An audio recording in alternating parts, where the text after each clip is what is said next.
Ang mabuting balita ng Panginoon ayon kay San Lucas. Papuri sa iyo, Panginoon. Inanyayahan si Jesus ng isa sa mga Pariseo na makisalo sa kanya, kaya pumasok siya sa bahay ng Pariseo at humilig sa sopa para kumain.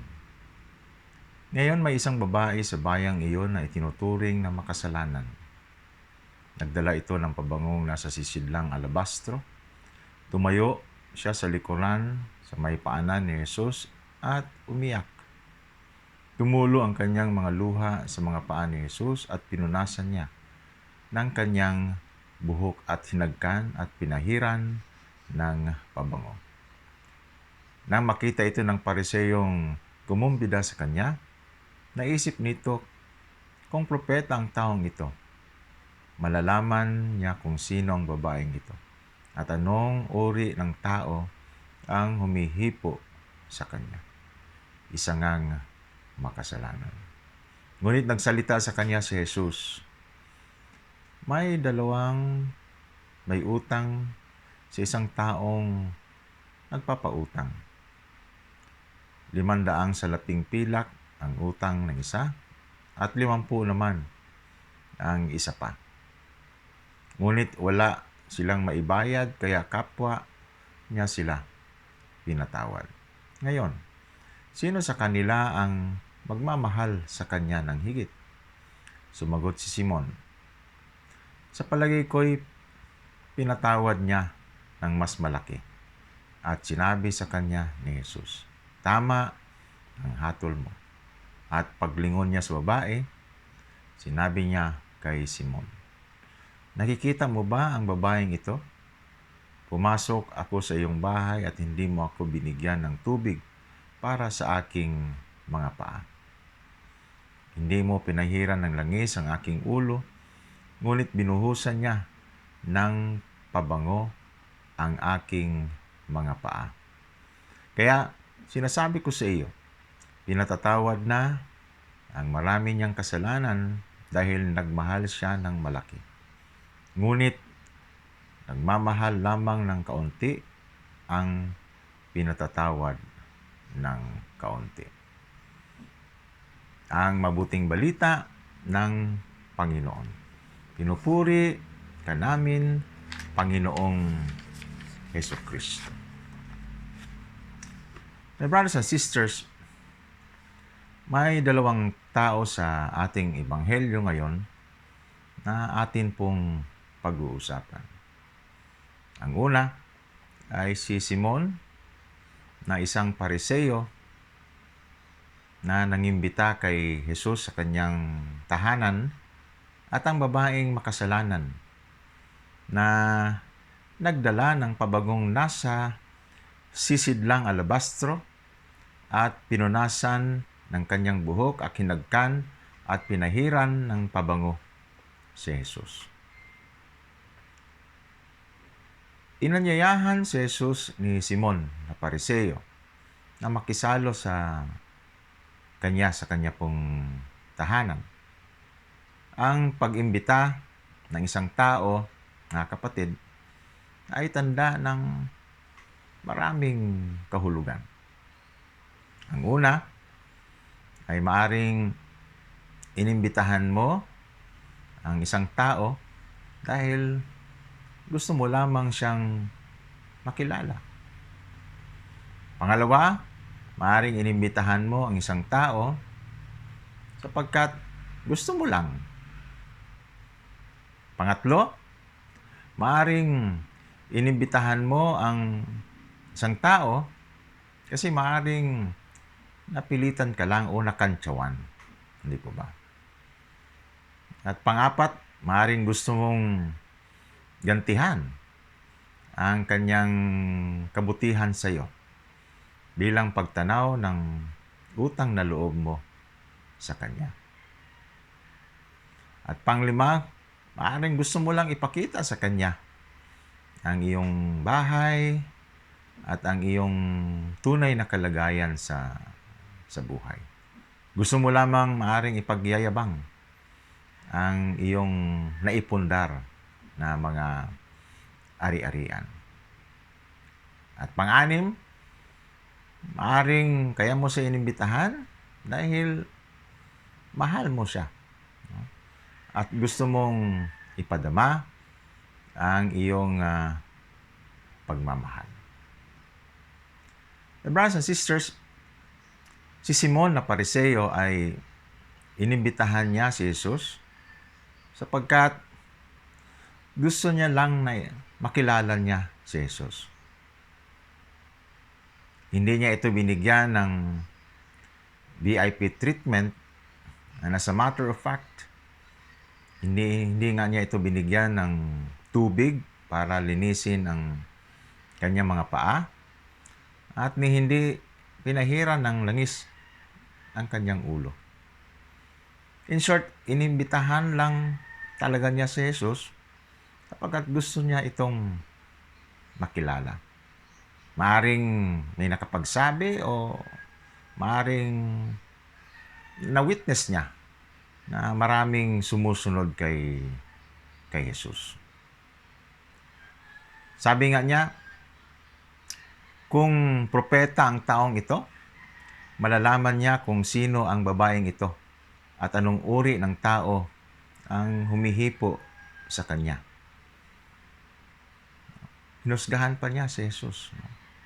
Noong lumapit kay Jesus yung babae. So, ibig sabihin ay wala po talagang pagmamahal na ipinakita, no? Si Simon na Pariseo kay Jesus. Bagkus, hinuhusgahan pa nga niya ito. Samantalang ang babae ay hindi ito imbitado. Pero nagpunta at tila bagang kanya itong pinaghandaan. Kung ano ang kanyang gagawin kapag nakita niya si Jesus.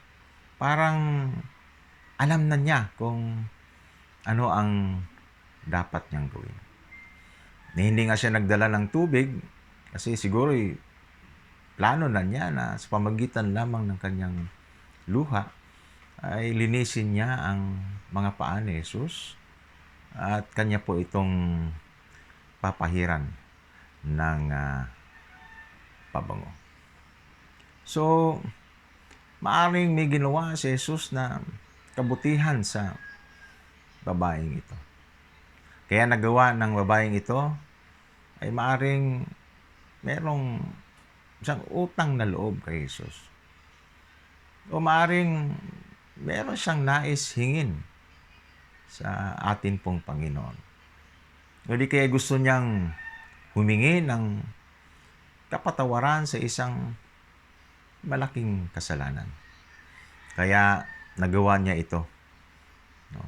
O di kaya baka meron siyang karamdaman na nais niya na at hingin kay Jesus na siya ay pagalingin. Mga kapatid, sa totoo lang, lahat kasi ay kaya mong gawin, no? Para lamang mapatawad ka. No? Lahat ay kaya mong gawin para lamang nabayaran mo ang utang na loob. Naalala ko tuloy nung sinundo ko yung aking kapatid doon sa Terminal 3 sa Pasay. Mag-alauna ng madaling araw na yon nung dumating siya doon sa Paliparan sapagkat na-delay yung kanyang flight. At habang hinihintay ko po siya, nakita ko po yung isa kong kababayan na hindi ko naman siya gaanong close. Actually, kapatid siya ng aking kaklase. Pero hindi ko siya ganun ka-close. At dahil nga kababayan ay binati ko. At sabi ko, kumusta? Saan kayo pupunta? No? At pinaliwanag niya na sila ay pupunta sa Silang. At sa airport na lang muna sila matutulog. At sa umaga ay tutungo na sila sa silang. Hindi ako nag-alinlangan na imbitahan ko sila sa bahay sapagkat nakakaawa naman kung doon lang sila sa airport matutulog. Kaya sabi ko, kung gusto nyo, maliit lang ang bahay namin, ay doon na lang po kayo matulog sa amin at bukas ihahatid ko rin kayo doon sa silang. At pumayag nga sila. Yung ganong tulong ay normal na po kasi sa akin yon, no? So, hindi ko na po yun iniisip, no? At wala na po sa akin yun. Pero laking gulat ko po nung ako po ay minsan umuwi sa amin pong bayan sapagkat nagkaroon po ng isang malakihang pagtitipon ng mga alumni ng high school. At yung taong ito ang siyang naging host noong alumni party na yon. At hindi ko inaasahan na yung ginawa kong pagtulong pala sa kanya, yung maliit na bagay na pag-anyaya sa kanila na upang matulog sa aming bahay ay hindi pala niya ito nakakalimutan. Na sa matter of fact, talagang binigyan po niya ako ng VIP treatment during sa alumni party po namin. At binigyan pa ako ng maraming isda kinabukasan bilang pagtanaw ng utang na loob, no, sa ginawa ko po sa kanya. At nalaman ko na yun pala ay kanya pong ipinamalita sa kanya pong mga kaklase, sa kanya pong mga kaibigan. Kaya para sa akin, limot ko na yun, no? Hindi ko na po yun naalaala. Pero nung ikwento nga po niya, ay doon ko lang po naalaala.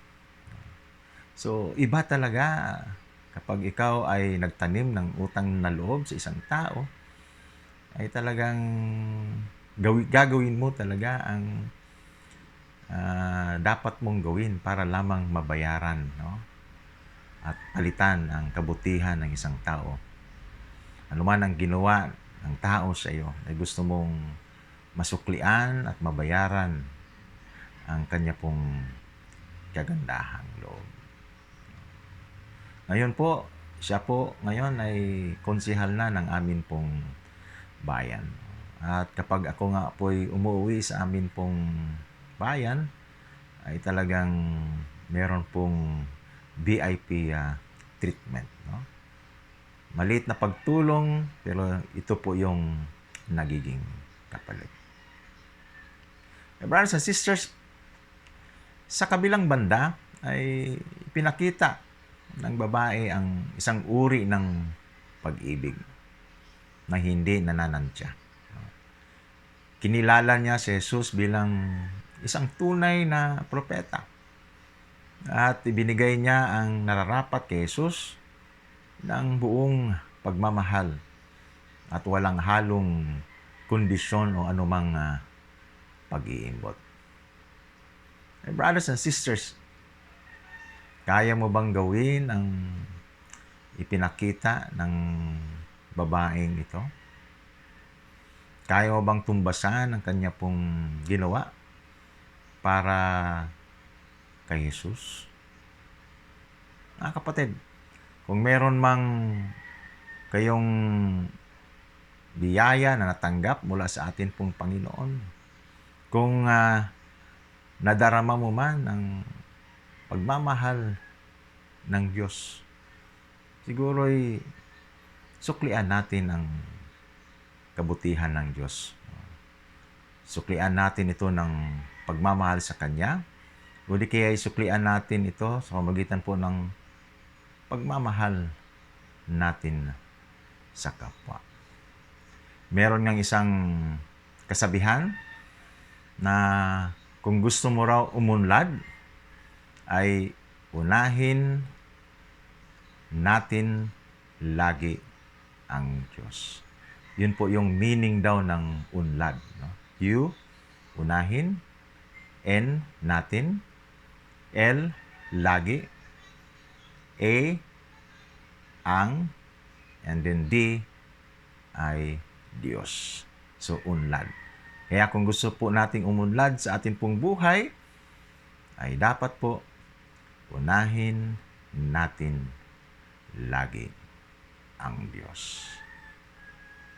Isang magandang umaga po sa inyong lahat, my brothers and sisters, at nawa tayo po ay pagpalain ng ating pong Panginoon sa araw na ito. Amen.